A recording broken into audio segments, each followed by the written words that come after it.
Ahora, para esta mañana queremos concentrarnos en la palabra viva de Dios y vamos a un texto, el que quiero que veamos, se encuentra en 2 de Corintios, capítulo 5. 2 de Corintios, capítulo 5.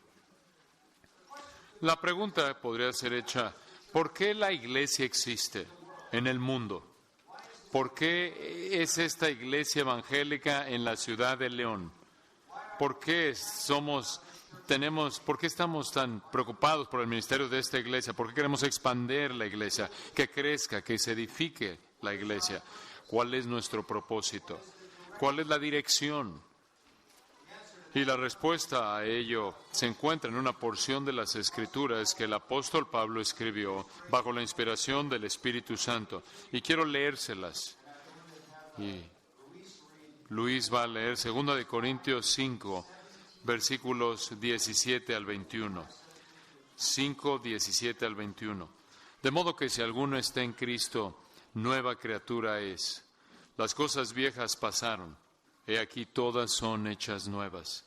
Y todo esto proviene de Dios, quien nos reconcilió consigo mismo por Cristo, y nos dio el ministerio de la reconciliación.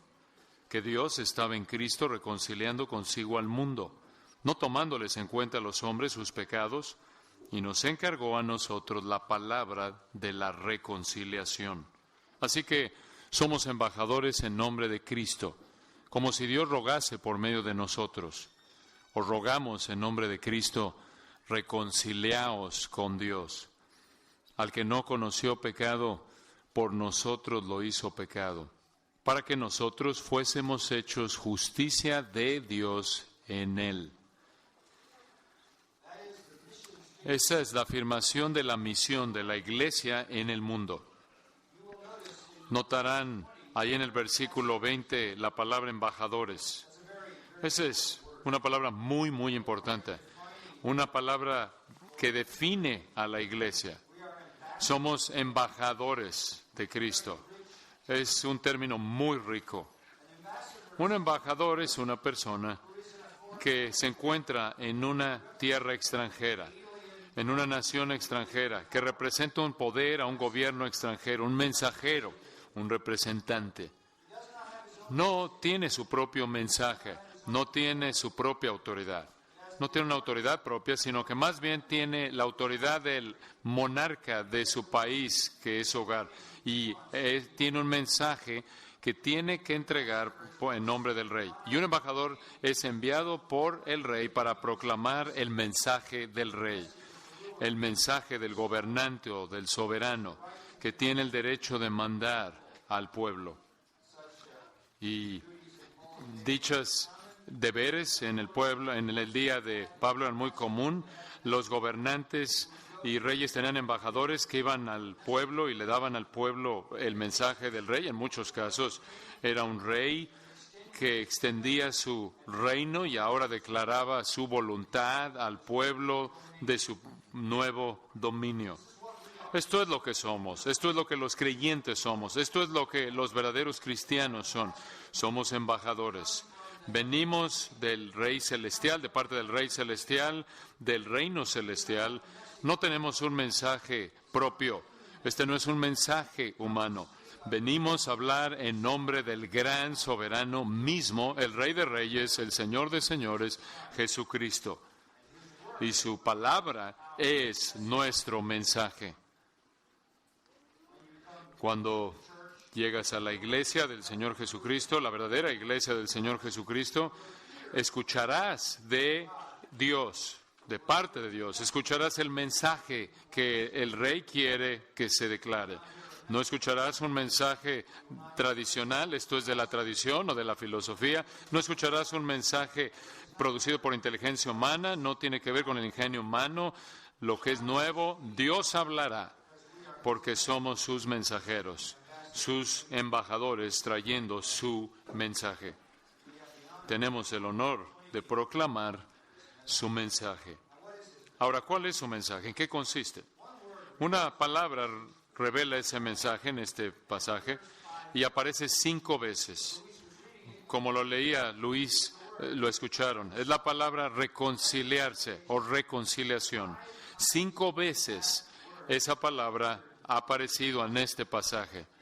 En el versículo 18, reconcilió y reconciliación. En el versículo 19, reconciliando y reconciliación. En el versículo 20, reconciliaos. Claramente, ese es la enseñanza clave de este pasaje. Nuestro ministerio en esta ciudad y por todo el mundo, el ministerio de los embajadores de Jesucristo, es decirle a los pecadores que pueden reconciliarse con Dios.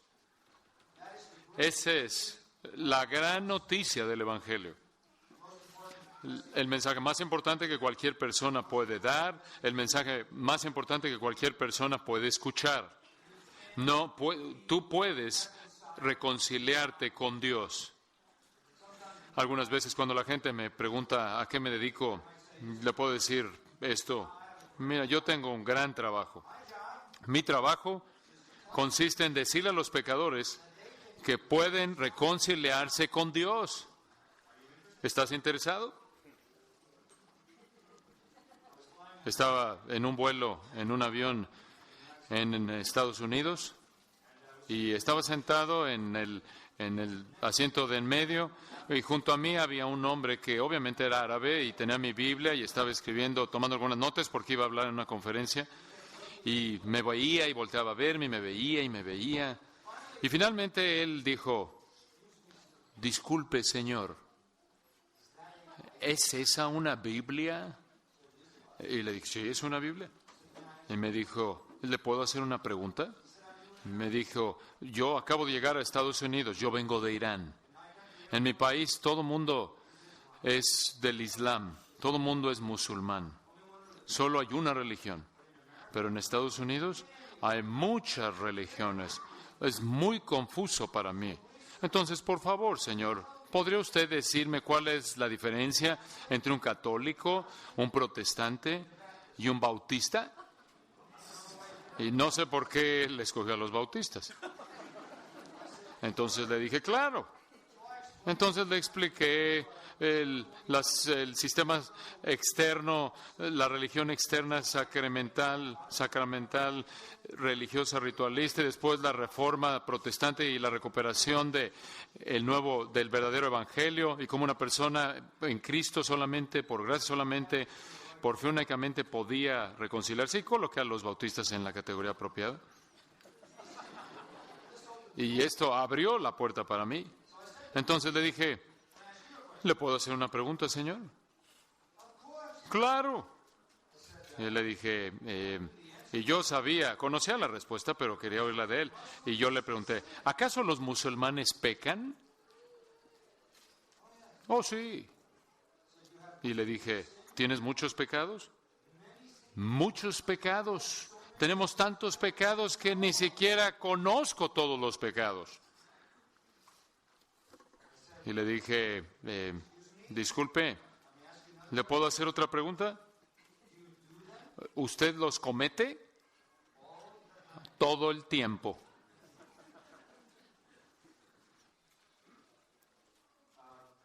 ¿Y qué es lo que Allah piensa acerca de que usted peque todo el tiempo? Le pregunté.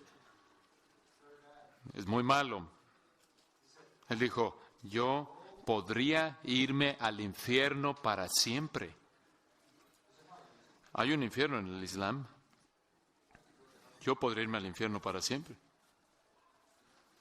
Y le dije: ¿por qué no deja usted de pecar? Le dije: no puedo. De hecho, estoy volando hacia Texas en este momento para pecar más. Le dije: ¿qué? Sí, conocí una muchacha cuando estaba emigrando a Estados Unidos y planeamos pecar más. Fue bastante honesto, la verdad. Y después dijo lo siguiente: yo espero que el Dios, Al-Ilah, ese es el verdadero título, Al-Ilah, Yo espero que el Dios me perdone a mí. Entonces le dije, no te va a perdonar. No te va a perdonar. ¿Por qué te va a perdonar? ¿Quién eres? ¿Por qué debe perdonarte Él? ¿Qué obligación tiene? Y me repitió lo mismo, espero que el Dios me perdone. No hay perdón en el Islam. No hay arrepentimiento. No hay salvación. La única manera en la que puedes llegar al cielo, con toda seguridad, es ser un mártir en un yihad. Entonces le dije, ¿puedo presentarte unas buenas noticias? ¿Darte unas buenas noticias? Podrías ser perdonado. Y tú puedes ser reconciliado, te puedes reconciliar con Dios. Y me dijo, ¿cómo? Y le presenté el Evangelio. Aquí es llamada la palabra de la reconciliación. Ahora, y le expliqué todo el Evangelio a este hombre, y el hombre me dio su dirección, le envié algunos materiales. Nunca escuché de él otra vez, pero creo que pude haber afectado un poco su fin de semana.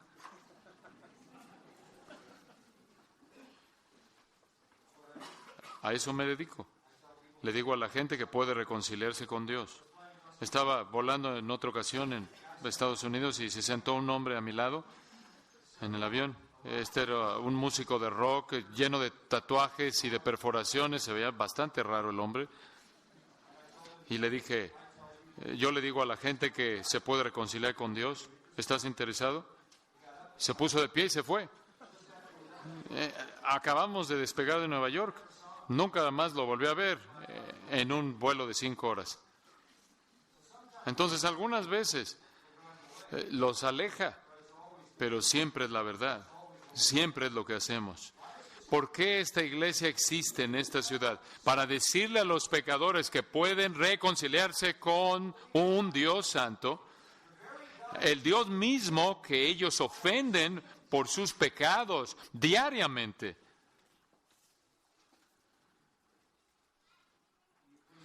Si son tan amables en notar que se nos ha dado el ministerio de la reconciliación. Eso es lo que hacemos. Versículo 18 y versículo 19. El ministerio de reconciliación está basado en la obra, el mensaje de reconciliación.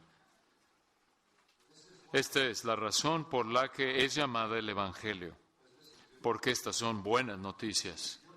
Los pecadores culpables pueden ser reconciliados con el Dios Santo a quien continuamente ofenden. Quiero darles varias cosas en las que pueden pensar con respecto al mensaje de la reconciliación. Muy bien. Número 1. La reconciliación es por la voluntad de Dios. Es por la voluntad de Dios. Esto es tan importante de entender. Regresemos al versículo 18. Y todo esto proviene de Dios. ¿Qué cosas? ¿Qué es esto? Las cosas en el versículo 17. De modo que si alguno está en Cristo, nueva criatura es. Las cosas viejas pasaron, y aquí todas son hechas nuevas. Todas las cosas nuevas que vienen en la salvación, regeneración, nuevo nacimiento, redención, conversión, todas esas cosas nuevas son de Dios. La reconciliación es por la voluntad de Dios. Esto es repetido. Observe el versículo 19. Es Dios quien estaba en Cristo reconciliando. Versículo 20. Es Dios haciendo una apelación, rogando por medio de nosotros. Permítame decirte algo. Un Dios que se reconcilia, un Dios que busca reconciliarse, que por naturaleza busca y salva pecadores. Esto es algo que no se conoce en la religión.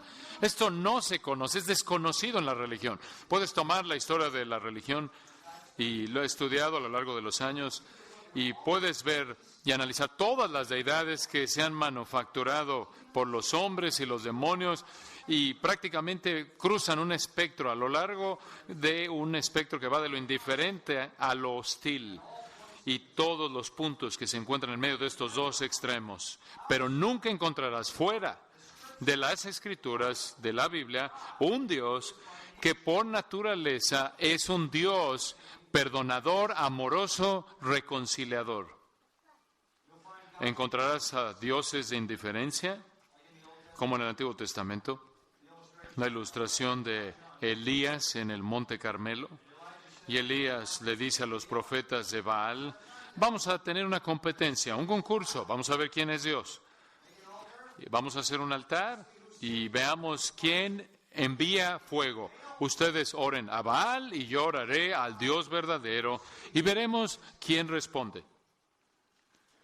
Y los profetas de Baal comienzan a orar. Y claro que Baal no existe.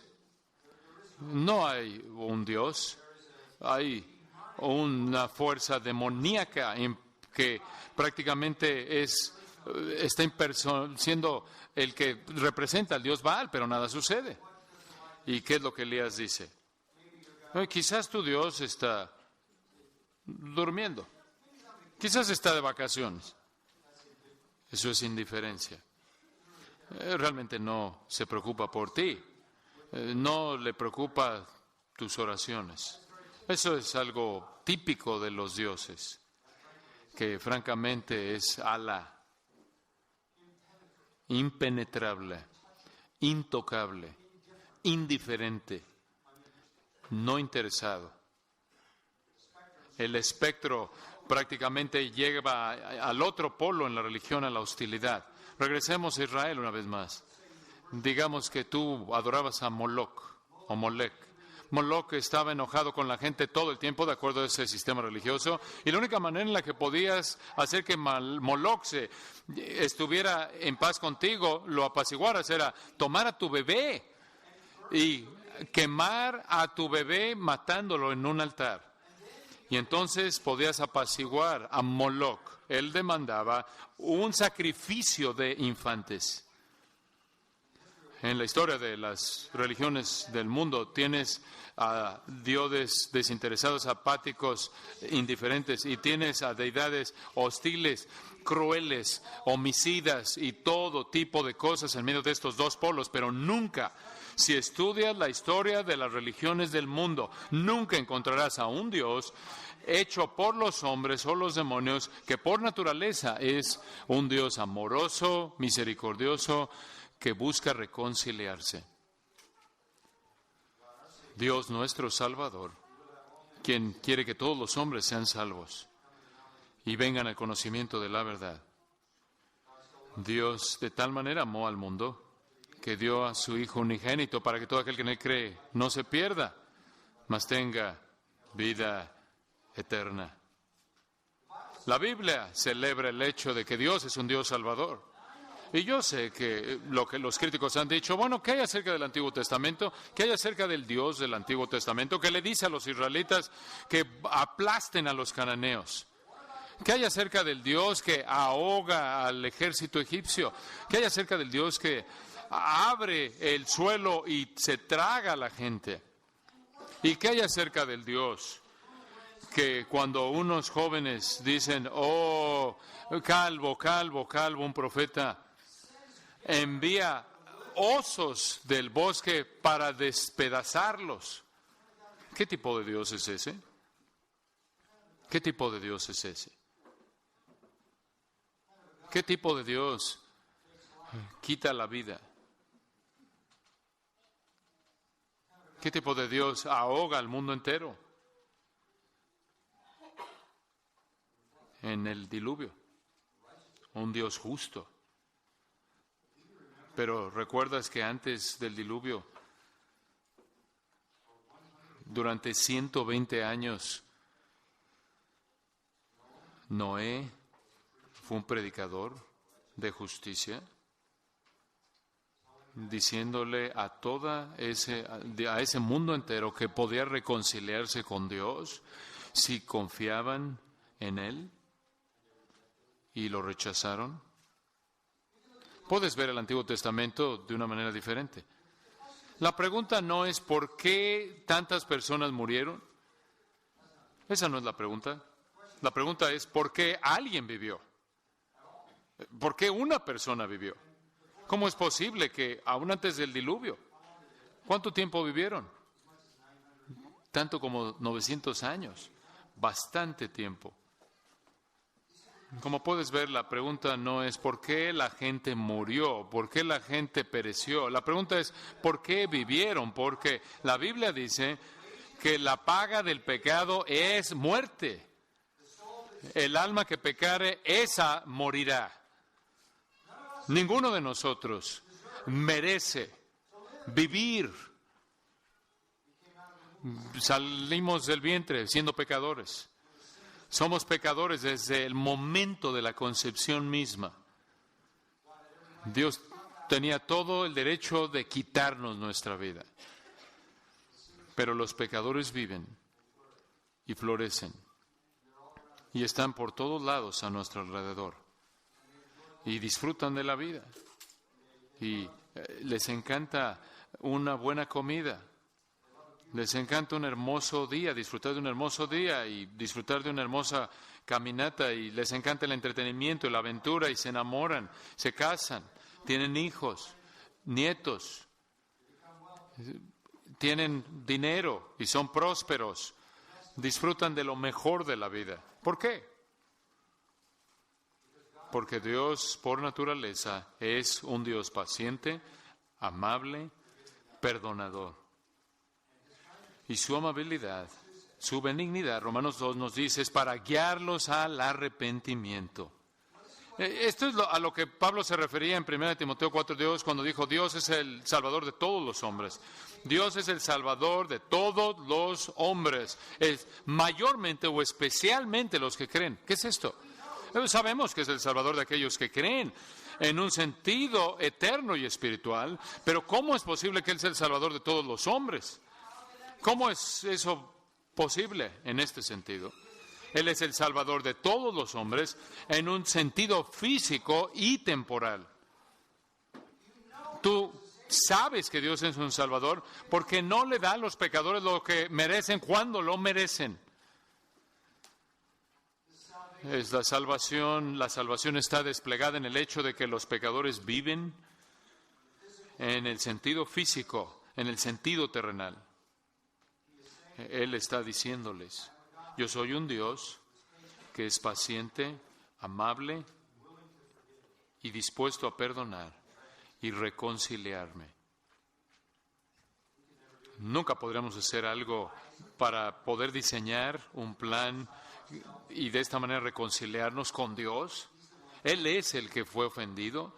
Él es la parte ofendida. Tiene que ser en sus términos que la reconciliación venga, se lleve a cabo. Esta no es una reconciliación como la que pensamos en el mundo, en la que alguien nos ofende, nosotros lo ofendemos y hay una terrible separación y tenemos que reconciliarnos porque ambos pecamos. No es en este caso. Dios es absolutamente santo, es absolutamente perfecto, siempre ha hecho lo que está bien. Nosotros hemos sido la parte ofensora. Y solo Dios puede establecer los términos para reconciliarnos con Él. Esta es la verdad más grande de todas las verdades en las Escrituras, que el pecador puede reconciliarse con Dios. Esta es la voluntad de Dios, a tal grado que Él llora por aquellos pecadores que rechazan ese privilegio. No hay un retrato tan dramático como Dios siendo un reconciliador, como la historia del hijo pródigo, quien dejó a su padre y se llevó su fortuna y se fue a un país extranjero y se burló de su padre, lo avergonzó, trajo reproche en contra de su familia, desperdició su herencia entera en prostitutas, nos dice la Biblia, terminó sin dinero, con hambre, tratando de comer el alimento de los cerdos. En la cultura del Medio Oriente en ese entonces, Ese hijo debería haber sido olvidado, expulsado, quitado de la familia para que nunca, nunca fuera restaurado por la vergüenza tan inmensa que le había traído a su padre. Pero un día regresó y entró y se dirigía hacia la villa, oliendo como los cerdos con quien estaba viviendo, muriéndose de hambre, sin recursos, regresando a su padre. ¿Y cuál fue la actitud de su padre? Jesús dice que su padre aún estaba, más bien que cuando aún estaba lejos lo vio su padre y corrió. El padre corrió. Un hombre noble en el Medio Oriente no corre. No en ese entonces y tampoco hoy en día, porque la túnica baja hasta el piso y mostrar sus piernas es una muestra de vergüenza. Se mueven con cuidado, con elegancia. Este hombre se levantó la túnica y corrió, y por lo tanto a los ojos de todos los que lo vieron trajo vergüenza sobre sí mismo. Y cuando llegó ese niño, se echó sobre su cuello y le besó por toda la cabeza, le puso un anillo en su dedo y le puso calzado y lo cubrió con su propia túnica. Ese hombre retrata a Dios abrazando a un pecador para reconciliar a ese pecador. No hay un retrato más hermoso en la Biblia de Dios como un Dios reconciliador. La reconciliación es por la voluntad de Dios. Número 2. Es por el acto del perdón. Es por el acto del perdón. ¿Cómo puede ser? ¿Cómo es posible que Dios haga esto? Si vas al versículo 19, Dios estaba en Cristo reconciliando consigo al mundo. ¿Cómo? No tomándoles en cuenta los hombres sus pecados. ¡Wow! Ahí está todo. La única manera en la que podemos reconciliarnos con un Dios absolutamente santo, que no puede tolerar el pecado, que no puede ver la iniquidad. La única manera posible es si Él perdona al pecador, si Él nos perdona. ¿Puede perdonarnos? Esa es la pregunta. Romanos 4:8 dice: bienaventurado el hombre cuyo pecado el Señor no tomará en cuenta en contra de él. Salmo 32:2. Bienaventurado es el hombre cuyos pecados no son contados en contra de él.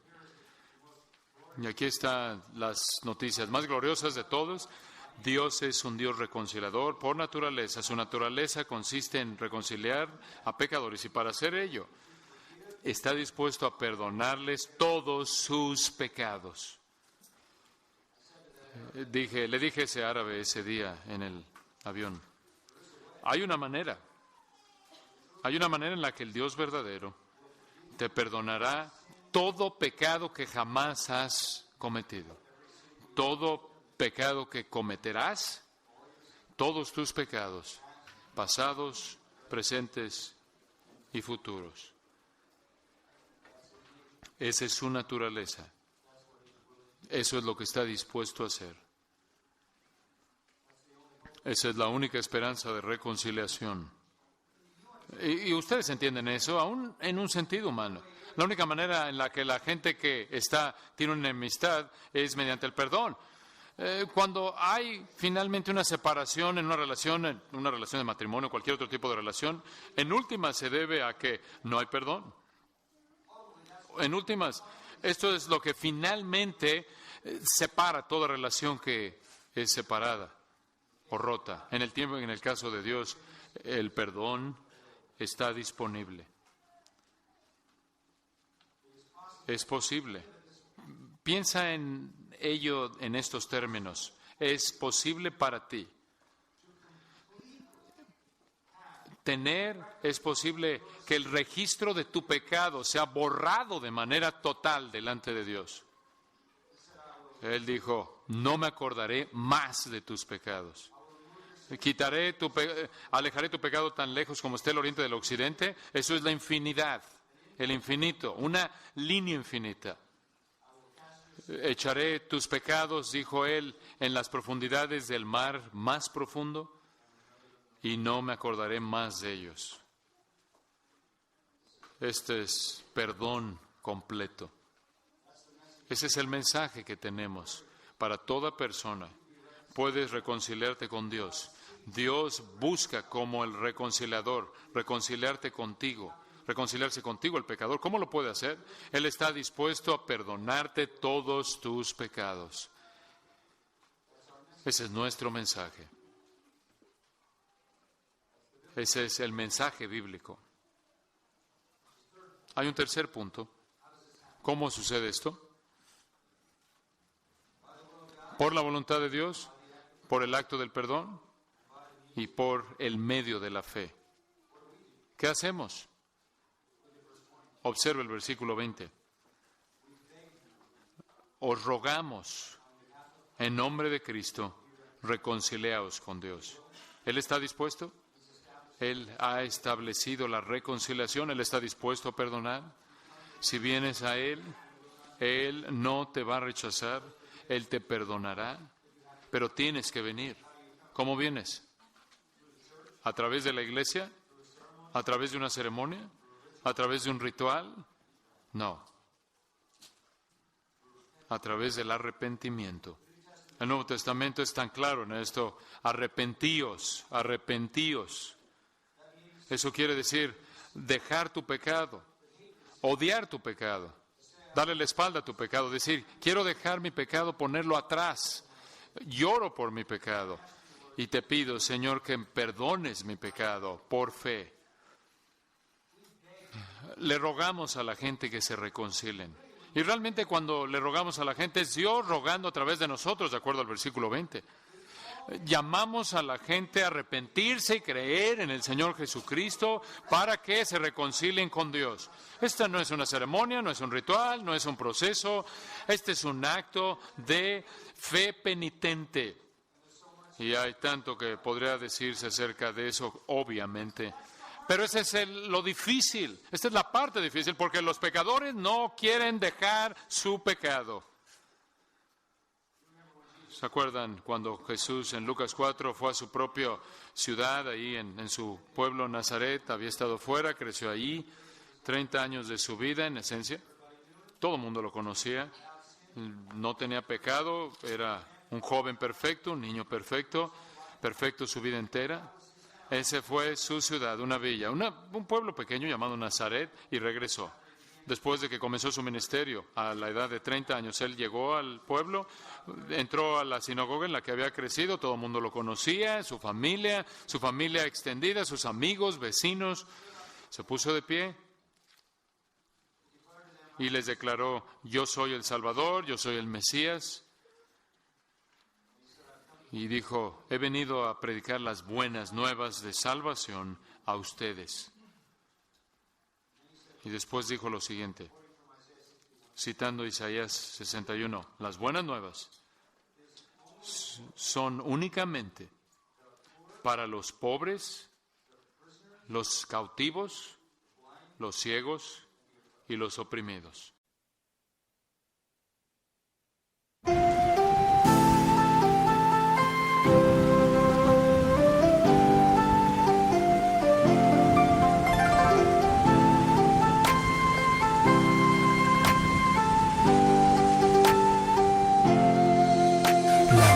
Trời đổ cơn mưa rào, em đi câu biệt ly còn chưa chào. Quên môi hôn nắm say cái nắm tay, quên những ái ân lẫn giận hờn vừa trao. Em ơi tình đầu còn nhiều bỡ ngỡ, sao lại đành lỡ dở. Anh không biết sóng bắt đầu từ đâu, nhưng sóng quá lớn thì cuộc yêu vỡ bờ. Em ơi giấc mộng chưa thành đã dở dang, ngậm đắng nuốt cay nhìn trời mà thở than. Có lẽ nhân duyên sắp đặt sự lỡ làng, anh không bằng lòng nhưng đâu thể gỡ gạt.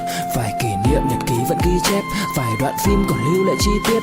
Đớn đau nào não nề như khi biết đoạn kết thê lương trên dòng sông ly biệt. Em ơi chờ đợi cả thanh xuân như cánh hoa 10 giờ, vẫn y nguyên cảnh vật nhưng chúng ta bây giờ đây thành người thừa.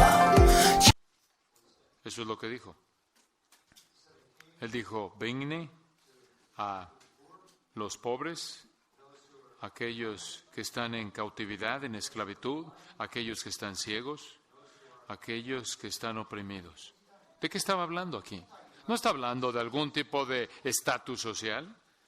Él está diciendo, vengo a aquellos que saben que están en una posición de pobreza espiritual, que no le pueden ofrecer nada a Dios, que están en esclavitud espiritual, que son prisioneros espirituales y espiritualmente ciegos.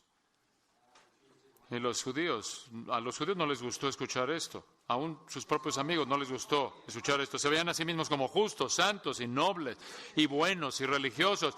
Esa es la parte más difícil del mensaje, que el pecador se ve a sí mismo la manera en la que realmente es. Un prisionero espiritualmente ciego que se dirige al juicio. Y la gente en su propia villa, en su propio pueblo, trataron de aventarlo por ese risco y matarlo. Trataron de asesinarlo. El profeta que ellos conocían. ¿Por qué? Porque les dijo que eran pecadores y no justos. Y eran los pobres, cautivos, ciegos y oprimidos. Y no había esperanza para ellos, a menos de que reconocieran eso. Y les dijo, ustedes simplemente son como sus ancestros, iguales.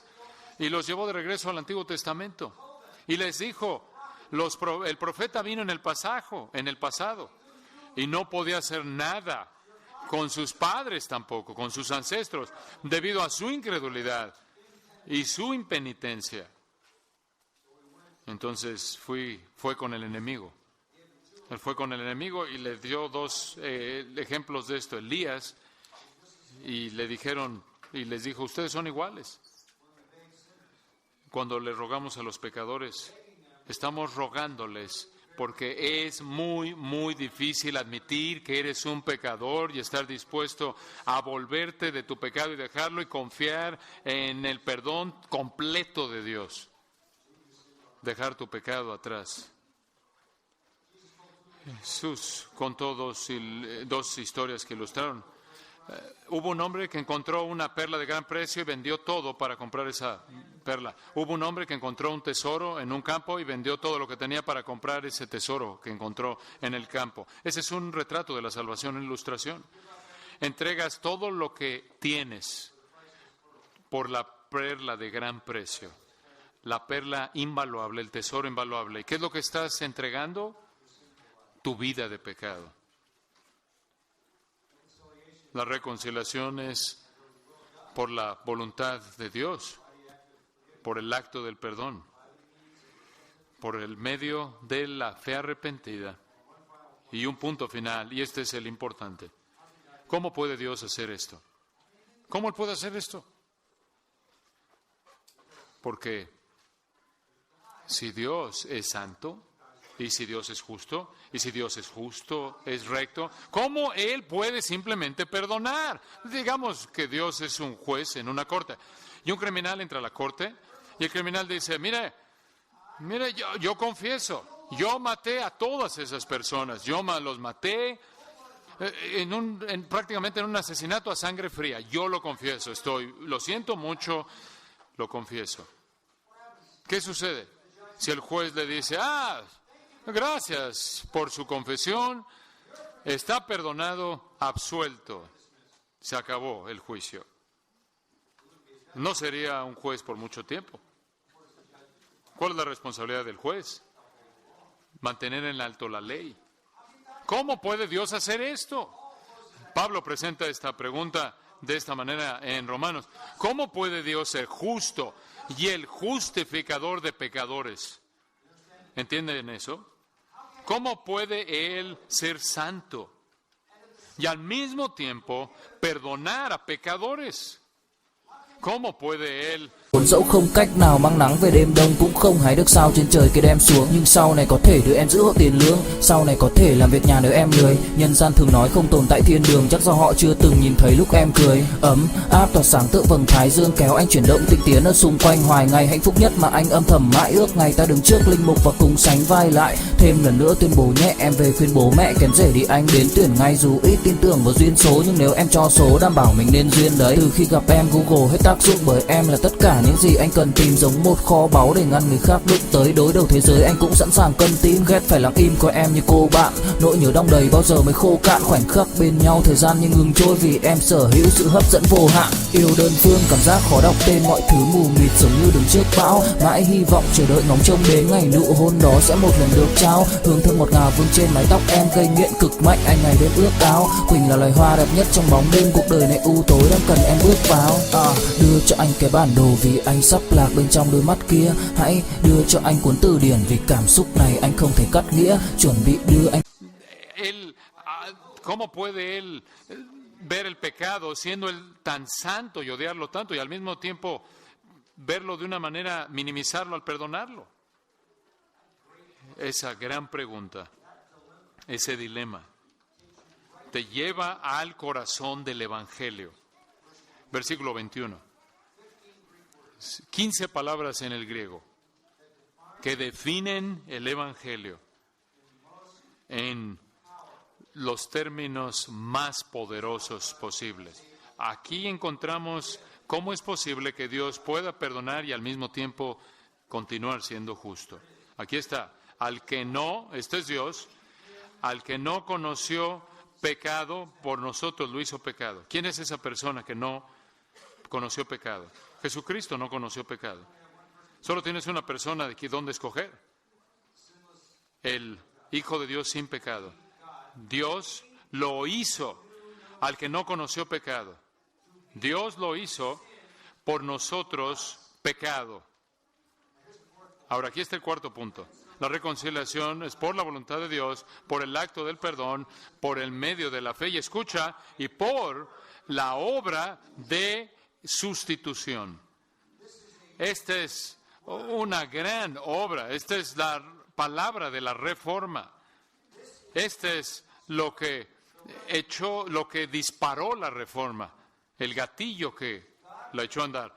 Dios hizo al que no conoció pecado, al que no pecó, lo hizo pecado por nosotros. ¿A qué nos referimos con esto? Bueno, algunas personas dicen que Jesús en la cruz se convirtió en un pecador. Eso es blasfemia. Él fue un cordero sin mancha, sin pecado. Y esa es la razón por la cual clamó en la cruz, Dios mío, ¿por qué? ¿Por qué? No hay por qué, si Él es culpable. Él es el santo, justo, puro, sin mancha, apartado de los pecadores, cordero sin mancha. Él es tan perfecto en la cruz como siempre lo ha sido, antes y después, eternamente. Bueno, ¿a qué se refiere? ¿Qué quiere decir? Que Dios lo hizo pecado. Escucha con atención, en este sentido únicamente. Dios trató a Jesús como si Él personalmente hubiera cometido todo pecado jamás cometido por toda persona que creería, aunque Él no cometió ni uno de ellos. Eso es sustitución. Dios trató a Jesús como si Él hubiera cometido personalmente todo pecado jamás cometido por toda persona que creería. Y Dios castigó a Cristo por todos esos pecados. Eso es lo que quiere decir que Él llevó en su propio cuerpo nuestros pecados en la cruz. Como Pedro lo expresó, o como Pablo lo expresó, Él se convirtió en una maldición por nosotros. Piensa en esto de la siguiente manera. En la cruz, Dios castigó a Jesús por pecadores en su lugar. Eso es sustitución. Nuestros pecados fueron imputados en Él. Y Él fue castigado por ellos. Ahora, permíteme decirte algo fascinante de esto. Los pecadores mueren fuera de la salvación y pasan una eternidad de tormento en el infierno, para siempre en el infierno. Y un pecador que está ahí para siempre en el infierno, toda la eternidad en el infierno, nunca paga sus pecados. Todos los pecadores en el infierno, en toda la eternidad, nunca terminan de pagar la deuda. ¿Cómo es posible que Jesús, en la cruz, En un día, 3 horas de oscuridad, de tinieblas, pagó de manera total los castigos eternos de todos los que creerían en Él. Aquí está la respuesta. Porque Él era una persona infinita. Él podía absorber castigo infinito. Khi say anh thường hay nhắc về em, mong khỏa lấp những u tối, khoảnh khắc về đêm nghe lại bài ca ngày xưa cũ. Ta hát về nhau nhớ những giấc mơ ta từng ước, to tát về sau. Và đó là khi mà anh dần lụy là không làm chủ chính mình, thấy không gian trở nên tồi tệ, mọi thứ bao phủ chính mình.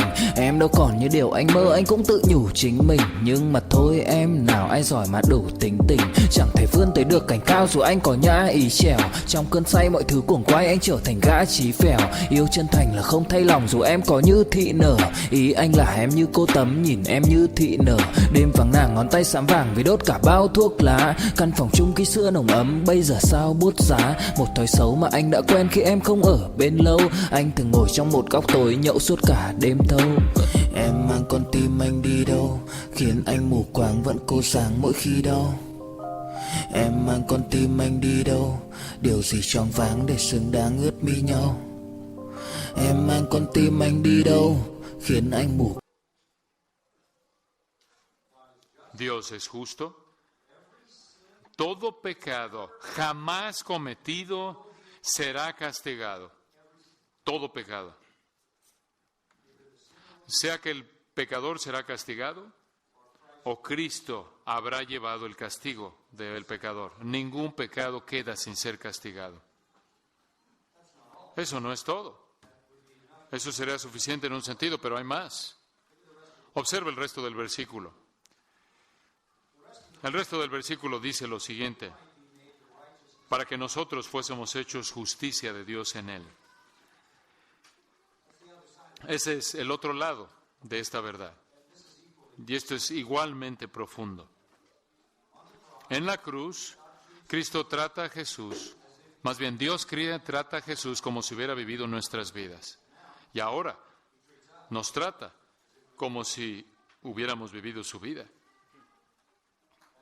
Esa es la imputación de la justicia de Cristo a nosotros, a favor nuestro.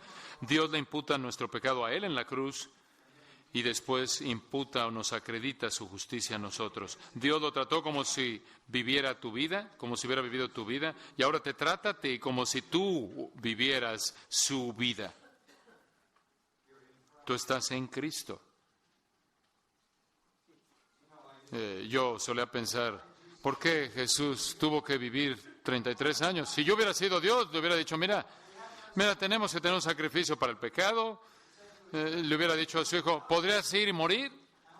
Solo necesito que estés ahí para el fin de semana. Mira, baja el viernes, muere y resucitas el domingo y puedes estar de regreso por acá el lunes. ¿Por qué 30 años? 33. ¿Por qué? 30 años de oscuridad. No sabemos nada de ellos, excepto esto. Fue una vida completa desde la infancia hasta la edad adulta, sin pecado. Jesús dijo lo siguiente: yo debo cumplir toda justicia. ¿Por qué tuvo que vivir de esa manera? ¿Para qué? Esa vida perfecta pudiera ser acreditada a tu cuenta.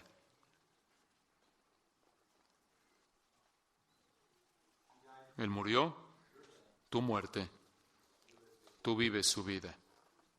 Cuando vienes delante de Dios, no habrá condenación, porque será como si tú vivieras la vida perfecta de Jesucristo.